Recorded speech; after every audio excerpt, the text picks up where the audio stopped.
Muhammad sallallahu alaihi wasallam na dua tawrami mapuda nizarami kudaya Khattab ki machanupa Umar natraga Hesam ki machanupa Amru ani sigi marakta amabu lamjing biu makhoi ani asigi manungda afaba amabu mahaki thamoida Islambu nungsiba phauhan biu Muhammad sallallahu alaihi wasallam na khalami makhoi ani asigi manungda ama Islamda laklabdi matam aduda musalman sing do ot panaiba tawriba adu kharadi farak pe yai Umar in khalakliba maring jel leiba nupa amani mahak mathauna yamna lerami mahak kanabu sukiramde mahak na tawrage haina khankhiba adu tawdriba phawba tuminna leramde masina maram oraga mahak asi Islam gi yekna wadusu khwaidagi mamang tharami Musalman singi namaktadi mahak asi khwaidagi khudong thiba haibadu oirami kanagumba amana Musalman olakpa matamda mahakna thengnaraba mahakna aduki matik phurami mahakna waraktriba phawba mahaki khud halamde puman badagi waraklaba matamda phuba leplammi aduga hai aina wabadagi lepribani waba faraba matungda nangi uncha adu kelaktriba phawba phugani yamna hingchai tamba adugumba mioi amani amasung minungsi khangdaba mioi amani aduga loina na thamoisu thotpa mi amani mahak mari matagi yamna khanjaba mioi amasuni imung manunggi mioi singi damakta yamna cheksinjaba mioi amasuni Musalman ayambana hapsada hijrat tawkhre haiba paw asi mahakna hek tabada mahaki thamoida chakpa phawrami aduga najasina Musalman singbu lepham pikhre aduga makhoigi mi ani najasigi maikaida thakiba adu aremba taraga lakle tabada mahak somanduna makok adu yeraga khanglammi mamit nganglammi Sauman kiduna masadu thak nilami masi khuding makse Muhammad sallallahu alaihi wasallam thokan bani mahakna Quraysh asi macet tale mahakna khandan chingi marakta amaga yengthin halle mahakna loina thokan bani mahaki makok asi kaklaga ai ingthagani mahakna makhwangda thangsang yanchillaga mayumdagi ngasidi Muhammad sallallahu alaihi wasallam asi loishillage aduga nomagi thokliba mayamge awaba chethengsing asi loishillage haiduna khongthang yangna thoraklami lakpada lambida bani adi gi mi amaga thenarami mahagasi Abdullah gi macha naimni Mangjau nana Islam da changlakhrabani adubu kana amatana khanglamde makhoina ot panaiba maduna maram oraga punchi loishankhiba yaba thawungsing adu ukhrabani masina maram oiduna mahak phongna thoraktabani mahakna Umargi sawbugi mong adu urami mahaki makhwangda thangsangsu yanbu rami hanglami Khattab ki machanupa kadade chalibano Umarna khumlai adugumba dharma leitaba hairiba mi aduna aikhoigi murti singi maming thianba chophanba aduga purup khudimakpu amaga macet tahaliba mi adugi manakta noem Umargi asawba adu masakhanglammi makna khalami madudi mahaki mong asi Muhammad sallallahu alaihi wasallam gi khudong thiba yaba phibam ma leire ngaram aduna Umargi wakhalasi karigumba amma tawraga thaidokanba phai khangkhangudana wakhalda lawsing ama laklami hari Umar nangi wakhaldu onare karigumba nangna Muhammad sallallahu alaihi wasallam bu halabadi Abdul Munaf ki kampuna nangbusu lemna tharoi aduga masigi mohta nangi yumgi phibam hani yangu Umar hari kari haiba ai yumgi mi kana noemna hari nangi nache amasung napai animak Musalman onkhre Muhammad sallallahu alaihi wasallam gi dharma bu makhoina yakhre ahan bada makhoibu yengo Umar pungak ngaklami mahaki masadu maina chapugum masada forami aigi ichi amasung ibai na Islam da changkraba siba hingba pumnamak asigi achum aran adugi wain bichar Islam da thamkraba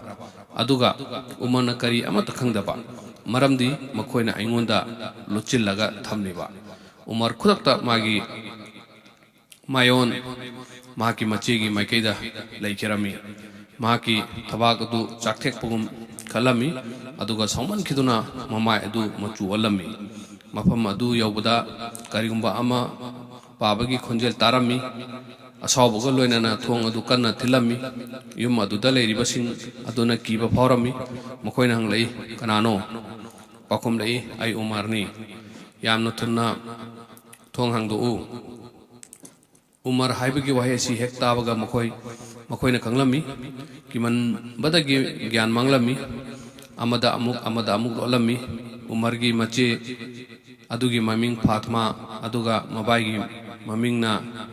Syed kawi makoi ani asi Khabbab tagi Quran tamlami Khabbabu Muhammad sallallahu alaihi wasallam tambi takpi bagi thabak si taunaba thabak pi bani tarak khraba lagi waising ayaching adu mahakna thi tharaga makoi anida tahallami aduga jinpha puhallami matam asida Khabbab surat hathi tharaga tahallami Umar gi khonjel hek tabaga mahak lot khirami makoina paramliba Quran gi mayek kharadu Fatmana lochillami mahaki mapuroibana thonalena mahaki mamangda thoraklami aduga thong hangtolami Umar yamna tamthiba nongsa amugumna manungza changlami umaibi ucheki yengum maikei mari makti yenglami hujik khonjel khara taki hairibu khonjel adu kadaidagi lakono adubu machi amasung mabai ani asidagi ahenba atei di uba phangde khonjel wangna lauraga hari hujik aina khonjel ama taki madu kadaidagi lakono hairibu khonjel adu karino kari kirammi achumba haibagi pangale ramde oidaba ngangi mapam asidadi karisu leite kana amata leite Umar khonjel wangna hari lochin gano nakoina Islam da changjakre haibasi aina khanglabani masi haraga mahakna mabaigi maikeida changchelami mathong maram khangdana pamputu purami Fatmana yengduna lethopungam lamte thoraklaga magi mapuroi babu kalami Umarna magi machi adubusu phuba horoklami phuman badagi maku kairami mai haibasidi mangonda yeiriba makai mathakta chongkhatli Umargi sawba adugi matik hengat laklami aduga loinana phubasu henga laklami maduna khangmungam daduna Fatmagi mapuroiba adu nabagi chaitheng na lawba horaklami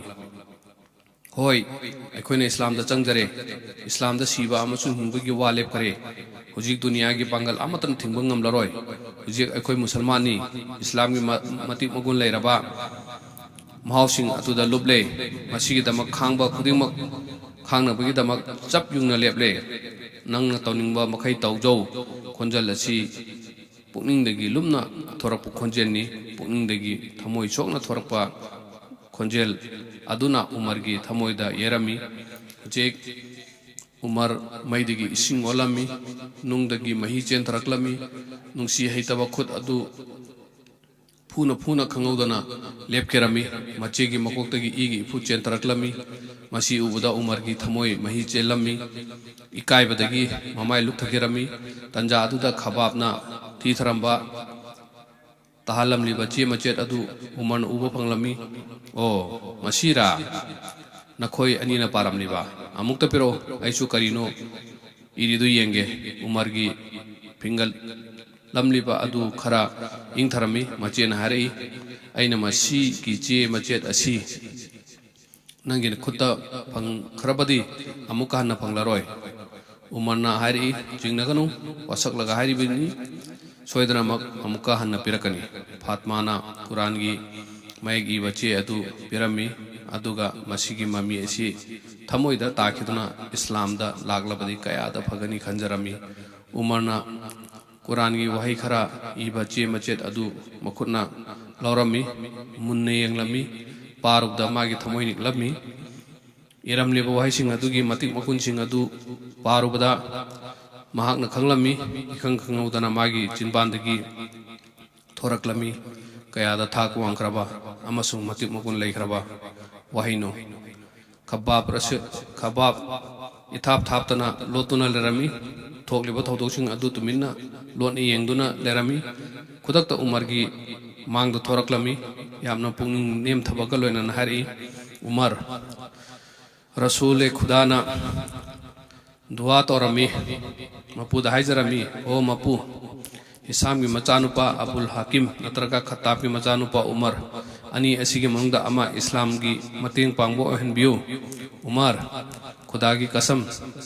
tawkhiba dua adu nangi damak tallana tabire Umar Allah angjaro usik Allah bu kiba asi thaduk lanu Umar na hari pare khabab taw engonda Muhammad sallallahu alaihi wasallam kadai dalai chalage pare khabab ta'u engonda Muhammad sallallahu alaihi wasallam kadai dalai chalage aduga ai musulman oirage hujik ai mangal phangle achumba anduna engonda pumseng senghale ngasi phawboda ai lamang naram labani adubu ngasi de ai gi thamoi asi umyang nyang khre Muhammad sallallahu alaihi wasallam taseng nangbak nabini mahakna purakliba wahi asi achumbani mahakna purakliba wahi asi achumba mak lagi wahini khabab adugi matik harau rami